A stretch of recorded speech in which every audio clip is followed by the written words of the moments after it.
오늘 이 말씀 중심에서 보아도 알지 못하고 들어도 깨닫지 못하는 이유에 대해서 함께 말씀을 나누려고 합니다. 오늘 본문은 지극히 정상적인 사람이라면 보면 알게 되고 들으면 깨닫게 됩니다. 그렇죠? 다 보면 알죠. 여기 옥미주 집사님, 준석 집사님 보면은 다 실체를 알게 됩니다. 이것은 어려운 일이 아니죠. 근데 오늘 예수님은 이사야서 6장 10절 말씀을 인용하면서 듣기는 들었는데 깨닫지 못하고 보기는 보아도 알지 못하리라 라고 선언을 하십니다. 분명히 두 눈으로 똑똑히 보았는데 그것이 무엇인지 모르고 충분히 설명을 했는데 깨닫지 못하게 된다면 이것은 좀 심각한 문제임을 우리는 기억해야 할 것입니다. 보았는데 눈이 보이지 않아서 못 보는 사람들은 어쩔 수 없죠. 근데 내가 본다고 생각하는 사람이 보았는데 보이지 않는 거예요. 우리가 딱 이 본문을 읽으면 이거는 그냥 육신적인 이야기가 아니다라는 것을 금방 눈치챌 것입니다. 내 눈에 문제가 있는 것이고 깨달음을 가능하게 해주는 내 인식의 기능에 문제가 생긴 거죠. 그런데 이 말씀이 어떤 배경에서 나온 것인가 하면 예수님이 천국에 관해서 이야기하고 천국 백성들의 삶에 대해서 비유로 말씀하시다가 그러므로 결론적으로 나온 말입니다. 결론적으로. 그러니까 비유로 말씀한 거죠. 천국은 비유로밖에 설명이 안 돼요. 왜? 우리가 보지 못했기 때문에. 그렇죠? 보지 못하고 들어보지 못했기 때문에 예수님은 우리에게 더 잘 천국을 설명해 주기 위해서 비유법을 사용하는 거죠. 그러니까 일반적인 언어학적 측면에서 보면 우리가 비유법을 쓰는 것은 이미 알고 있는 것을 통해서 알지 못하는 것을 설명하기 위해서 아닙니까? 그렇죠? 내가 보지 못한 것을 설명하기 위해서 그 비슷한 것을 가지고 이렇게 생겼어 라고 이야기해 주는 거. 이게 비유법이죠. 새로운 것과 알고 있는 것을 연결시켜서 알지 못하는 것을 이해할 수 있도록 그렇게 도와주는 것이 비유법입니다. 예를 들면 낯 놓고 기억자 모른다. 낯을 모르는 사람이 없죠. 이것을 전제합니다. 이 속담은. 낯을 누구나 다 알아요. 지금은 모르지만. 그렇지만 낯을 보면 이렇게 생겼구나. 그러니까 낯을 놓고도 기억자를 모른다. 그런 의미죠. 저 사람 사과처럼 생겼어. 우리 응석 집사님 사과처럼 생겼어. 그러면 일단 못생긴 건 아니구나. 우리가 이렇게 딱 사과가 얼마나 이쁩니까? 이렇게 우리가 저 사람 참 이쁘다는 거구나.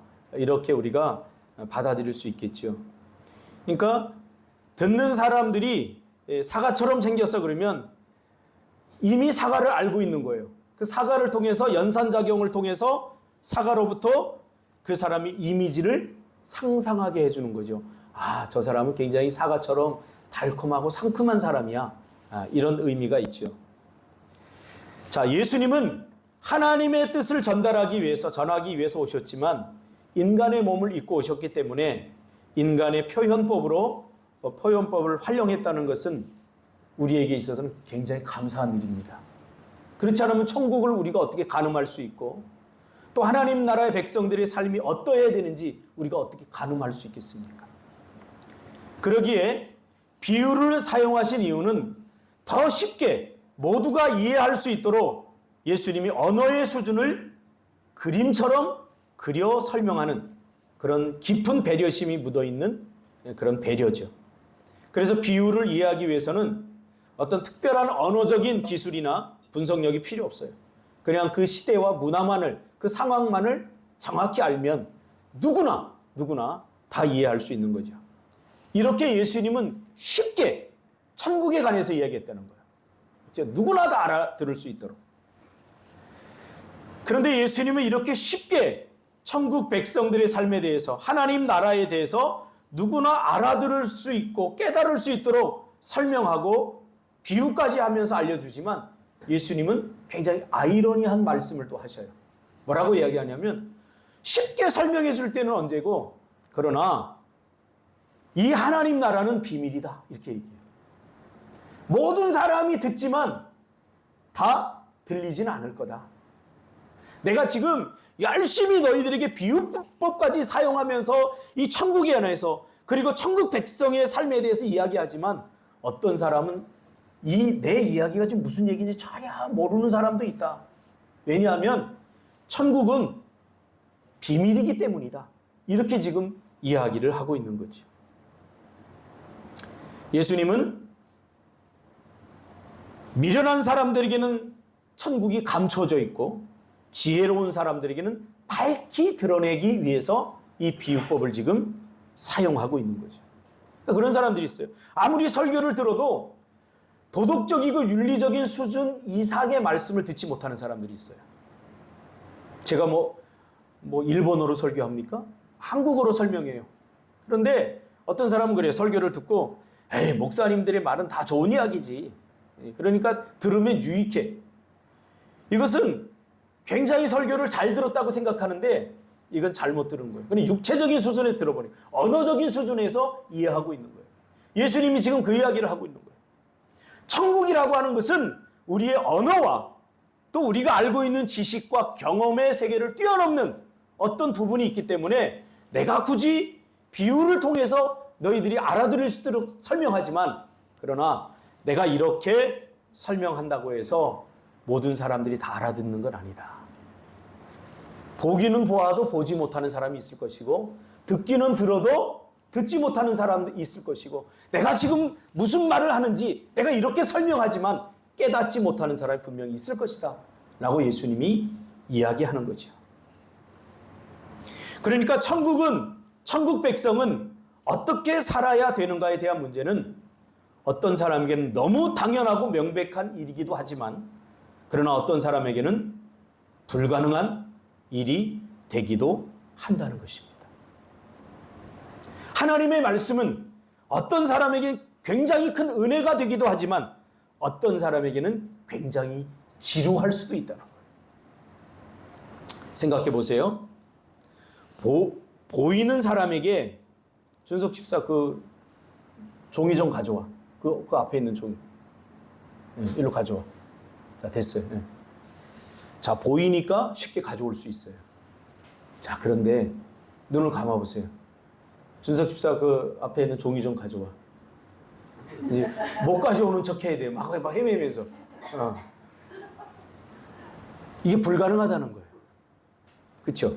그러니까 하나님의 말씀을 들어도 저게 도대체 무슨 이야기인지 비밀로 감춰져 있는 사람에게는 아무리 비유로 예수님이 설교해도 보기는 보아도 보지 못하는 거예요. 예수님이 지금 이것 보라고 가리키는데 보이지 않는다는 거예요. 예수님께서 명백하게 알아들을 수 있는 말씀으로 이야기하는데 그런데도 들리지 않는다는 거예요. 이렇게 자세히 설명하는데도 이게 무슨 말인지 깨닫지 못한다는 거예요.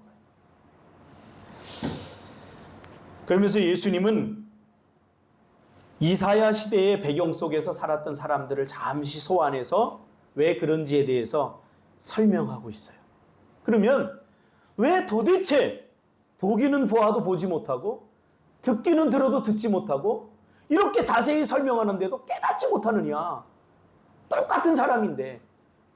거기에 대해서 예수님은 지금 이사야 시대를 소환하면서 이사야 시대 이스라엘 백성들의 영적 상태에 대해서 뭐라고 이야기하는가 하면 오늘 본문에 우리가 읽었죠.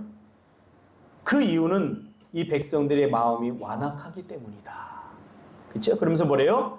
완악하여져서 그 귀는 듣기에 둔하고 눈은 감았으니 이는 눈으로 보고 귀로 듣고 마음으로 깨달아 돌이켜 내게 고침을 받을까 두려워함이라 하였느니라.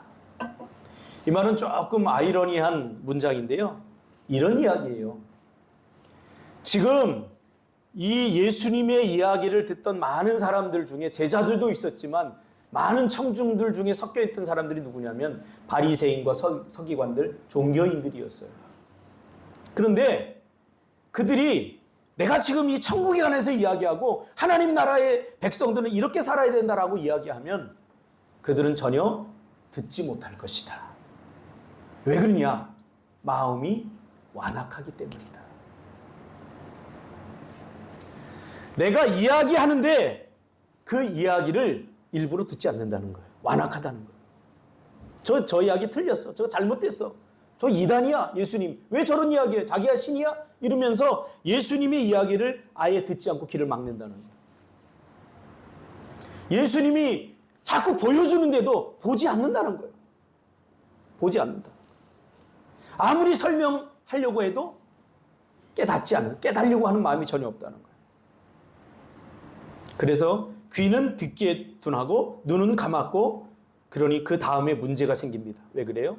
눈과 귀는 정보를 받아들여서 제대로 인식할 수 있게 하는데 듣지 않고 보지 못하니까 인식이 안 되는 거예요. 그렇죠? 봐야지 우리 민지 집사님이 그 임산부 중에서 제일 이쁘구나 이렇게 인식하게 돼요. 근데 보지 못하니까 이런 인식의 기능이 마비가 된 거예요. 오늘날 우리도 이 말씀을 듣는 이 현장에서 듣고 싶은 말만 듣고 들어야 할 말을 듣지 않으면 이렇게 된다는 거예요. 보고 싶은 것만 보게 되면. 그것이 무슨 의미냐면 완악하다라고 하는 뜻이에요. 완악하다.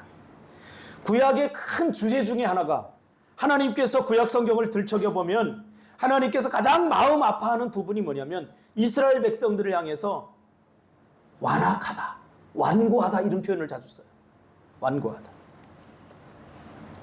이 말은 억세게 고집스럽고 모질다 그 말이에요. 잘 바꾸려고 하지 않는다는 거예요. 무슨 이야기를 안 듣는다는 거예요. 왜요? 듣다가는 안 될 것 같거든요. 듣다가는 망할 것 같거든요. 오늘 본문에 보니까 이 사람들이 뭐라고 그래요? 잘 듣고서 자기가 정상적인 사람이 될까 봐 두려워하고 있는 거예요. 그 이야기 하잖아요. 그렇죠? 15절에 뭐라고 그래요? 이 백성들의 마음이 완악하여져서 그 귀는 듣기에 둔하고 눈은 감았으니 이는 눈으로 보고 귀로 듣고 마음으로 깨달아 돌이켜 내게 고침을 받을까 두려워함이라. 고침을 받는 건 좋은 일이잖아요. 근데 고침을 받을까 오히려 두려워한다는 건 무슨 뜻이에요? 정상적인 그리스도인이 되는 것을 오늘날 한국교회 성도들은 두려워하고 있어요. 제대로 예수 믿으면 망할 것 같고 안 될 것 같은, 불행해질 것 같은. 제자 중에 그러더라고요. 목사님, 새벽기도 누가 만들었어요? 새벽기도 하다가요 죽겠어요. 그런 이야기를 제가 자주 들었어요. 하나님의 말씀대로 이 세상에서 살아가는 것이 정상이잖아요. 그렇죠? 그런데 우리는 하나님의 말씀대로 살면 실패할 것 같고 안 될 것 같고 불행해질 것 같은 그런 두려움이 우리 안에 있다는 거예요. 그 두려움이 어떤 두려움이에요? 고침을 받을까 두려워하고 있는 거예요. 의외로 많은 그리스도인들이 정상적인 믿음의 사람이 되는 걸 두려워합니다. 제대로 주일 성수하고 제대로 헌금하고 믿음으로 예배를 제대로 드리고 기도 제대로 하는 것에 대해서 두려워하고 있다는 거예요. 그렇게 하면 안 될 것 같거든.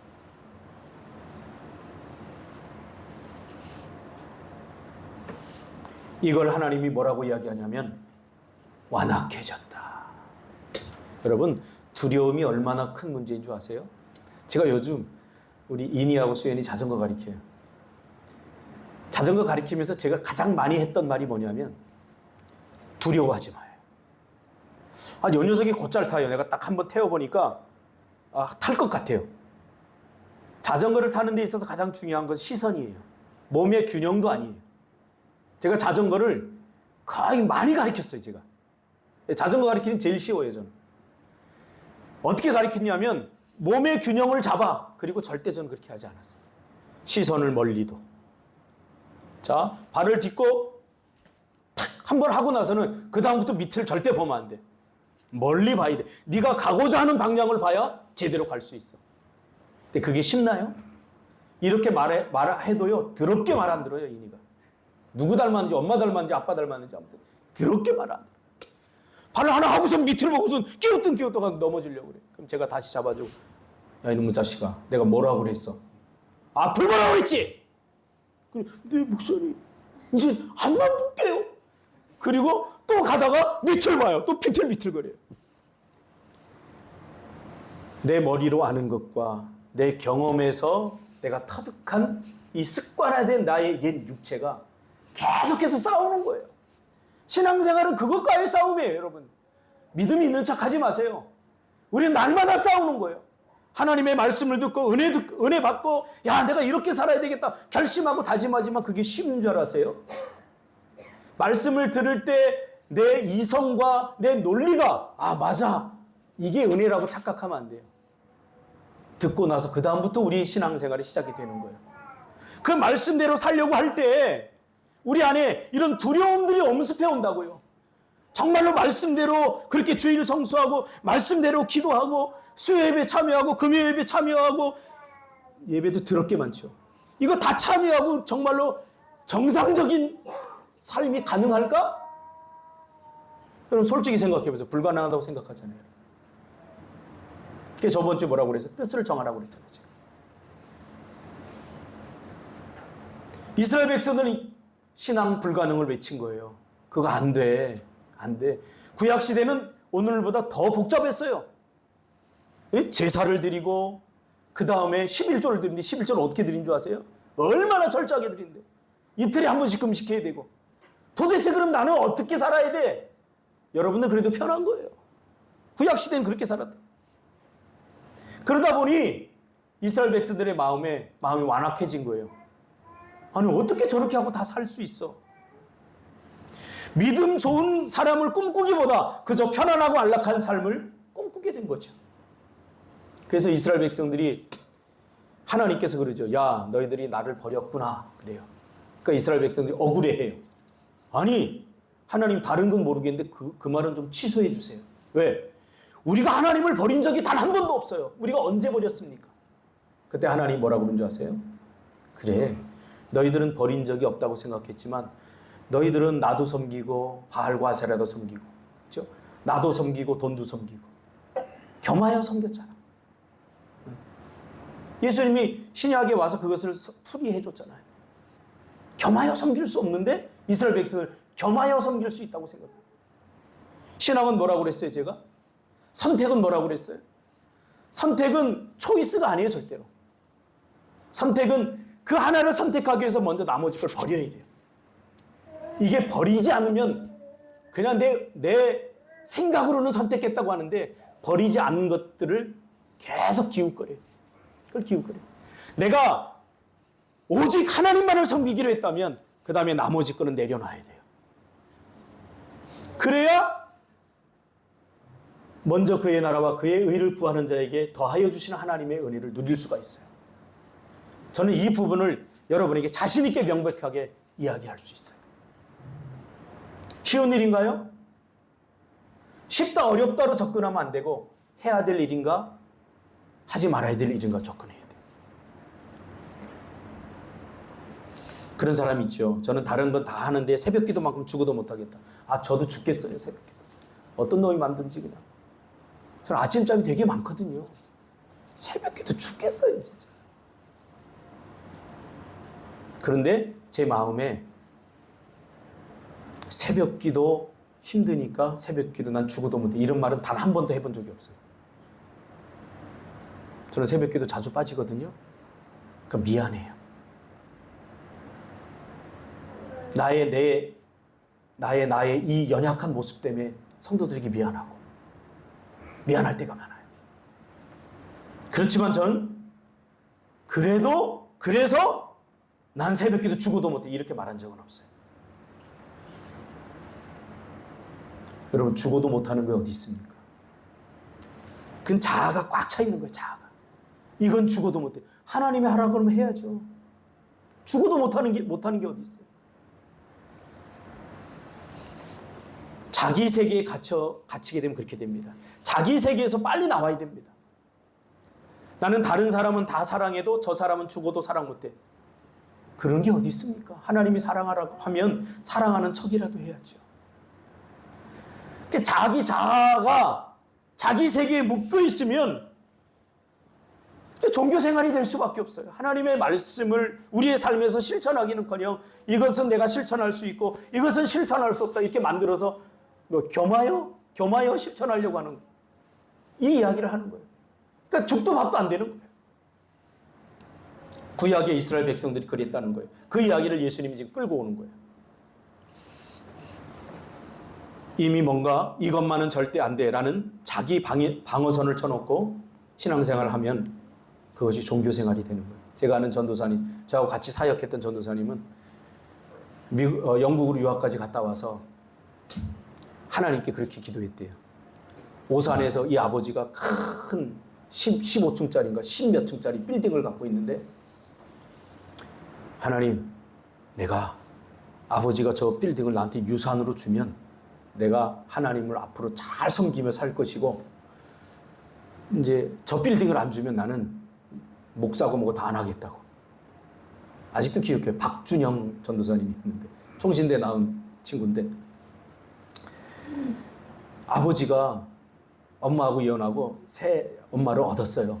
그러니까 이 아들한테 이걸 줘야 돼요. 근데 보기 좋게 아버지가 그 유산을 사회로 환원해 버렸어요. 할렐루야. 여러분, 하나님 앞에서 우리가 진실하지 않으면 안 돼요. 하나님 이것만은 안 돼요. 그래서 여러분 생각해 주는 것 같죠? 그러니까 괜히 뗐으니까 한번 봐주는 거예요. 시온이가 장난감 사달라고 막 엎어져서 막 뗐으면 아유, 걔가 그걸 가져야 되는 뭐 당위성이 있어 사주는 게 아니라 한번 떼쓰는 거 내가 기분 좋아서 한번 봐주는 거죠. 그리고 하나님 앞에 그럴 때가 있어요. 그런 걸 일반화시키면 절대 안 돼요. 삶이 피곤해져요. 그러니까 예레미야서는 마음이 완악하여진 이스라엘의 영적 상태를 이렇게 풀어서 설명하고 있습니다. 너희가 일부러 듣지 않았다. 예레미야서를 한번 읽어보세요. 구구절글 한 절 넘기면 너희들 내 말 듣지 않았잖아. 너희들 일부러 귀 막았잖아. 그러니 나중에 하나님 뭐라고 그러면 너희가 내게 부르짖어도 내가 너희를 듣지 않겠다 그렇게 얘기합니다. 이게 얼마나 무슨 적어도 우리는 이 상태는 되지 말아야 돼. 이 상태는 되지 말아야 돼. 하나님의 음성을 듣지 않으면 나중에 들리지 않게 돼요. 저는 이게 무슨 말인지 알아요. 하나님이 보여주시는 것들을 외면하면 보지 않으면 나중에 보이지 않게 돼요. 그러니 보이지 않고 들리지 않고 깨닫지 못하니 인생이 얼마나 답답해지겠습니까? 저는 상담을 전문적으로 하잖아요. 안타까울 때가 있어요. 왜냐하면 요만한 거 하나 이렇게 하면 되는데 그걸 못하는 거예요. 상처가 그걸 막고 부끄러운 미해결 과제가 그걸 막아서 내 자존심을 못하게 하는 거예요. 제가 부천 공고에 1년 동안 상담 교사를 한 적이 있습니다. 근데 한 번은 자주 상담소에 내가 과자를 상담소에 많이 사탕을 갖다 놓거든요. 이 녀석은 좀 껄렁거려요. 상담하러 오는 게 아니라 사탕 가지러 와요. 과자 먹으러 와요. 들리던 친구가 딱 들어와서 어느 날 수심이 가득해가지고 저 선생님 저 학교 그만두려고 그러는 거예요. 왜? 그랬더니 이야기를 들어봤더니 체육 시간에 다 나가서 안 나가고 자기 혼자 있었는데 자기가 친구 돈 12만 원을 훔쳤대요. 12만 원을 훔쳤는데 선생님이 오늘 아침 조회 시간에 너 이름 부르면서 너 교무실로 와 그랬다는 거예요. 그러니까 얘는 죄를 짓고 혹시 그 걸린 거 아닌가 막 별 생각이 다 드는 거예요. 자존심 말 걸리게 되면 자존심도 상하고 내가 어떻게 학교를 다녀요? 부터 시작해가지고 주구절절 다 이야기를 하는 거야 나한테. 이 아이에게는 보이지 않으니까 들리지 않으니까 깨닫지 못하니까 돈 12만 원 때문에 인생 망가지게 생긴 거예요. 그래서 제가 그랬어요. 선생님한테 가서 차라리 이야기를 해라. 내가 12만 원 내가 훔쳤습니다. 그러면 선생님께서 반드시 아이들한테 이야기하지 않고 이 문제를 잘 해결할 거다. 그러니 가는 게 낫다. 어떻게 해요? 이 아이를 끌어당기는 게 뭔지 아세요? 그 다음을 예측하지 못하는 거예요. 그냥 이 마음에 두려움과 불안이 가득 차면 우리는 거기에 시선을 꽂게 돼 있어요. 왜 베드로가 물에 빠졌어요? 그러니까 두려움이 그렇게 무서운 거예요. 두려움이 있으면 다른 건 생각이 안 나요. 다른 건 보이지 않아요. 제가 그랬어요. 네가 만약에 가겠다고 하면 내가 같이 가주겠다 그랬어요. 아직도 이름을 안 해요. 상근이라고 해요. 상근아, 네가 선생님에게 가겠다고 하면 내가 같이 가줄게. 그랬더니 이 아이가 얼굴이 밝아요. 선생님 정말 가줄 거예요? 그럼 가주지. 그럼 선생님이 이야기해 주면 안 돼요. 그건 안 돼. 내가 같이 가주는데 네 입으로 네가 이야기를 해야 돼. 그래서 2시간, 3시간을 설득해서 제가 데리고 갔어요. 데리고 가가지고 선생님한테 이야기했어요. 선생님이 얘를 부른 진짜 이유는 뭐냐면 주번 제대로 안 한다고 애들이 그 반에는 뭐 이렇게 써내는 게 있었대요. 써내는 게 있었는데 주번 제대로 안 한다고 제일 표가 많이 온 거예요. 그래서 너 일주일 주번 더 해라. 이 이야기 하려고 부른 거예요. 그런데 얘는 자기가 죄를 지니까 이것 때문에 막 고통당하는 거예요. 여러분, 신앙생활은 내 욕심과 내 욕망, 자기 세계에 붙들려 살면 그렇게 되는 것입니다. 삶이 답답해지는 거예요. 신앙생활은 지식을 추구하는 세계가 아니라 지혜를 추구하는 세계입니다. 지혜가 없는 지식을 추구하면 성경은 그 삶은 허망해진다고 그렇게 말합니다. 허망해지니까 어떻게 돼요? 엘리트 집단들이 돼지머리 놓고 고사를 지내요. 세계 최고의 석학들이 자신의 프로젝트 하나를 해내기 위해서 돼지머리 놓고 거기에다 고사를 지낸다는 거예요. 제가 아는 어떤 서울대 철학 교수, 강사를 했던 어떤 분은 부적을 갖고 다니더라고요. 저한테 보여줬어요. 제가 그분 강의를 좋아해서 강의를 몇 번 들으러 갔는데 보기 좋게 딱 꺼내면서 나 부적 갖고 다닌다고. 사람은 무엇인가를 의지해야 돼. 너희들도 아무 종교나 좋으니까 종교를 갖는 게 좋아. 이렇게 얘기하더라고요. 자기는 이 부적을 믿는데요. 지식은 많은데 지혜가 없으니까 허망해지는 거예요.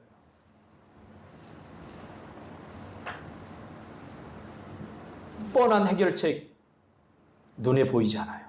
너무 쉽고 가벼운 것 그렇게 하면 되는데 그게 자꾸 막아요. 그게 상처가 이게 무서운 게 그거예요. 상처가 있으면 자꾸 정상적인 균형적인 통합적 사고를 못하게 만들어요.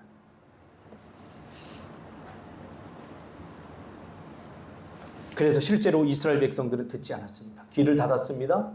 일부러 듣지 않았어요. 하나님이 그렇게 얘기하잖아요.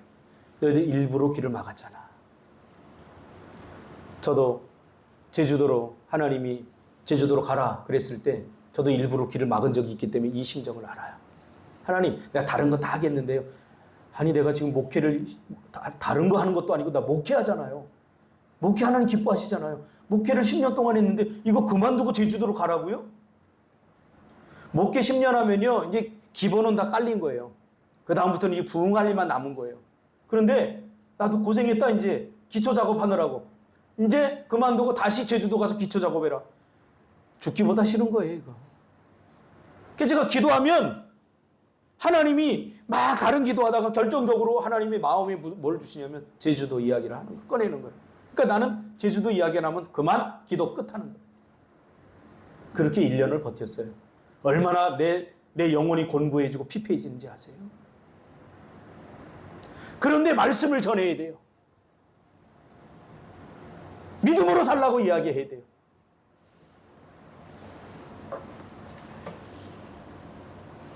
하나님 가겠습니다. 내 완악함이 무너졌어요. 길을 열었어요. 고집으로 똘똘 뭉친 자기 세계. 그 세계에서 나와야 비로소 하나님을 경외하는 믿음의 세상을 경험하게 되는 걸 제가 깨달았어요. 아무것도 안 될 것 같고 망할 것 같고 개고생할 것 같은 이곳에 와서 실제로 고생도 했어요. 지금도 하고 있고요. 두렵진 않아요.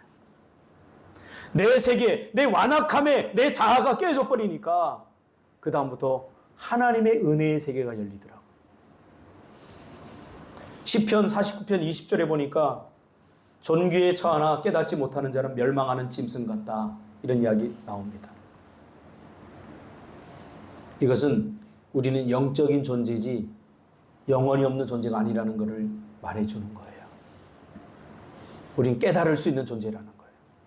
우리의 삶에서 일어나는 다양한 삶의 문제들을 통해서 하나님의 음성을 듣는 존재라는 사실이에요.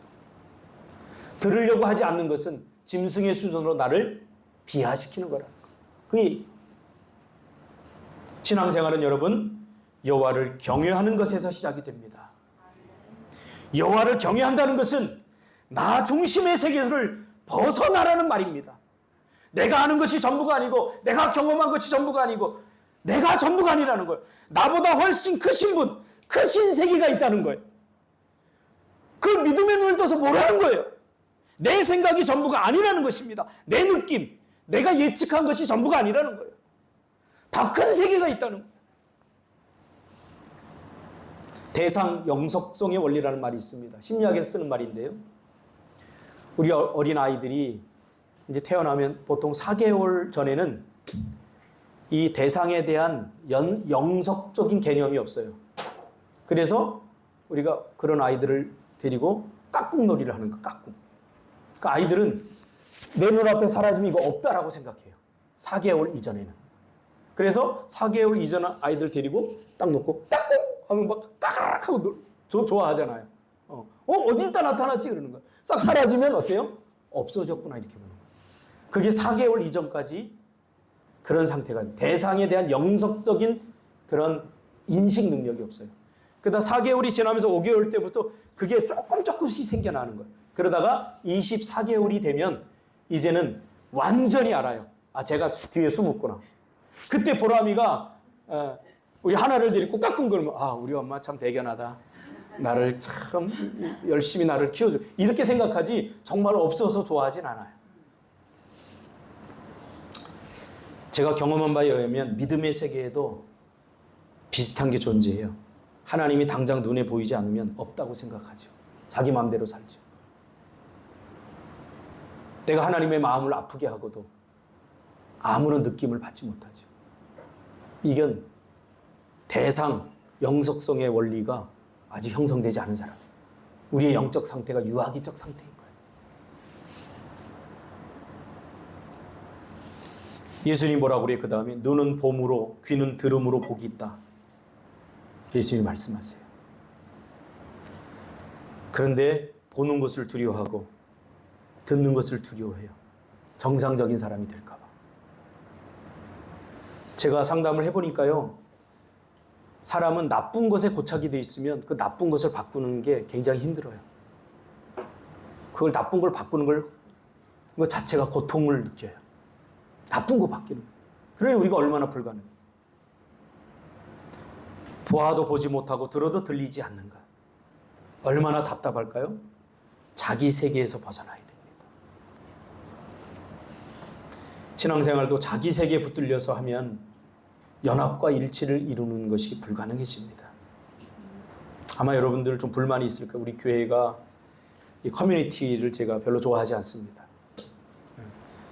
커뮤니티 처치라고 하는데 이 커뮤니티를 여러분 잘못 이해하기 때문에 마치 교회의 여전도회, 남전도회를 동호회처럼 생각하기 때문에 제가 커뮤니티를 만들지 않으려고 하는 거예요. 만들어도 활동하지 않으려고 하는 거예요. 연합과 일치는 어떻게 이루어지냐면 교회의 커뮤니티 처치에서 커뮤니티가 의미하는 건 뭐냐면 성령이 함께 하심이 있어야 돼요. 성령으로 하나 되는 커뮤니티를 말하는 거예요. 저는 부교육자 생활 오랫동안 하면서 많은 교회들이 어떻게 무너져 가는지를 보았어요. 커뮤니티를 통해서 무너져요. 커뮤니티의 타락이죠. 교회를 교회답게 세우기 위해서 만들어진 이 커뮤니티가 오히려 교회를 무너뜨리는 거예요. 저는 남전도회가 모여서 같이 술 드시는 거 많이 봤어요. 엉뚱한 짓 하는 거 전 많이 봤어요. 가슴이 너무 아팠어요. 제가 부교육자이기 때문에 무슨 뭐 어떻게 할 수는 없었지만 불러다 하소연도 하고 한 번은 청년부 제가 맡아서 갔는데 청년부 딱 성경 공부 끝나니까 청년부 회장이 자 가자 그러는 거예요. 근데 걔들이 어디 가는지 몰랐어요. 그러니까 맥주 마시러 갔습니다. 단체로. 그게 교제라고 생각합니다. 이게 교제 아니에요? 이렇게 얘기합니다. 물론 여러분 중에는 술 마시는 것이 무슨 죄냐 이렇게 얘기하는 사람이 있을지 모르겠지만 제가 결론적으로 말씀드리면 마시지 않는 게 답이에요. 성경에서 말하는 답이에요.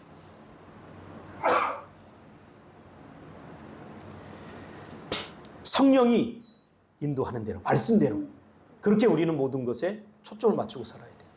어제도 지금 우리가 성경학교 지금 하고 있거든요. 교사들 보면 정상적인 교사들이 하나도 없어요. 저 보세요. 저 배 나가가지고 뭘 하겠어요, 이제. 저 다리 저거 다쳐 기부스하고. 이 친구는 정신이 제 정신이 아니에요. 아무리 생각해. 제대로 된, 이 친구는 애가 둘이에요. 애가 둘.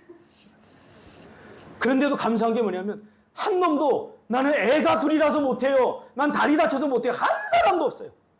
저 다리 절름거리면서 어디 아이들하고 저기 뛰어다니더라고. 뛰어다니는데 다리가 탱탱 부었어요.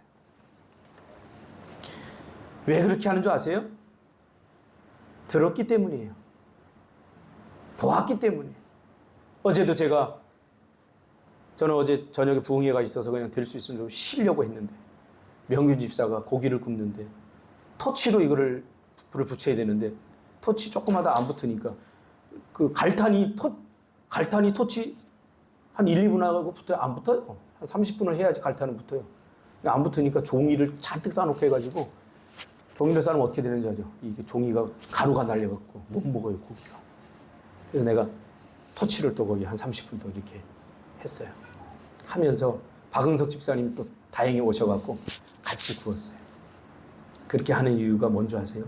왜 개고생하는 줄 아세요? 저렇게 한다고 뭐 돈을 줘요, 뭐를 줘요? 왜 그런 줄 아세요? 제가 청소년 사역을 하면서 많은 사람들이 저에게 그래요. 왜 이렇게 힘든 일을 해요?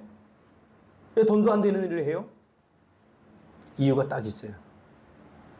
저는 보이기 때문에 그래요.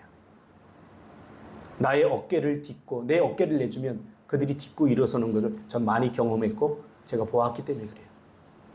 YLC 캠프 저렇게 한다고 해서 애들이 바뀔까요? 저는 확신해요. 바뀌어요. 전 듣고 보았기 때문에 깨달았기 때문에 안 할 수가 없는 거예요. 안 할 수가 없는 거예요. 어떻게 안 하죠? 여러분 목회도요. 적당히 이렇게 나처럼 피곤하게 안 하고도 저는 얼마든지 할 수 있어요. 어느 정도 규모의 교회 가가지고 월급 주는 거 적당히 받고 할 수 있어요. 그런 목회가 잘못됐다는 거 아니에요. 근데 하나님이 나에게 들려주신 음성은 다른 거예요. 너 그렇게 하지 말고 너답게 해라. 봐요. 인이 자전거 가르쳐줄 때 아까 그러더라고요. 미주 집사 이모거든요. 인이를 잘 알아요. 인이 너무 사랑해요. 걔는 균형 감각이 없어 자전거 가르치는데 오래 걸릴 거예요. 아무튼 저를 위로해 주더라고요. 근데 제가 가르쳤던 사람 중에 가장 빨리 가르쳤어요. 몇 분 만에 가르친 줄 아세요? 지금 여기서부터 저기까지 왔다 갔다 해 자전거 타고 혼자서 잡아주지 않더라도 단 30분 만에 가르쳤어요. 왠 줄 아세요? 난 알기 때문이에요. 이렇게 하면 이 아이가 어떻게 되는지 알기 때문이에요.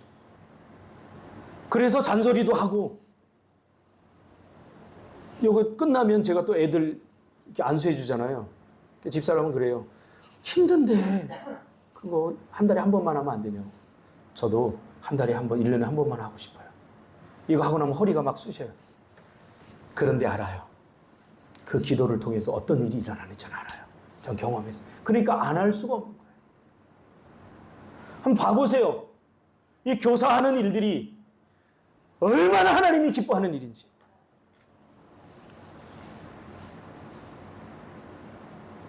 죄는 자기 중심성이라고 했습니다. 저렇게 하면서도 교사 헌신하면서도 참 감사한 게 뭐냐면 다 밝아요, 표정들이. 다리를 쩔뚝거리면서 이렇게 하는데도 막 하하하고 뭐 그게 그렇게 재밌는 일이겠어요. 배 남산만에 나와가지고 내일 모레 지금 출산해야 되는데 이렇게 하거든. 이렇게 하고 다니면서 그게 좋은 일이고 재밌는 일. 근데 그 밝아요. 얘들아 일로 와 스티커 줄게 막 이러면서 나는 여러분들이 좀 들었으면 좋겠어요. 보았으면 좋겠어요. 깨달았으면 좋겠어요. 무엇이 참 어디에 행복이 있고 참된 기쁨이 어디 있는지 여러분 깨달았으면 좋겠어요. 그 이야기를 예수님이 하는 거예요. 예수님의 아픔은 보아도 보지 못하고 들어도 듣지 못하고 아무리 설명해도 깨닫지 못하는 그 사람들 향해서 지금 안타까워하고 있는 거예요. 기도하겠습니다.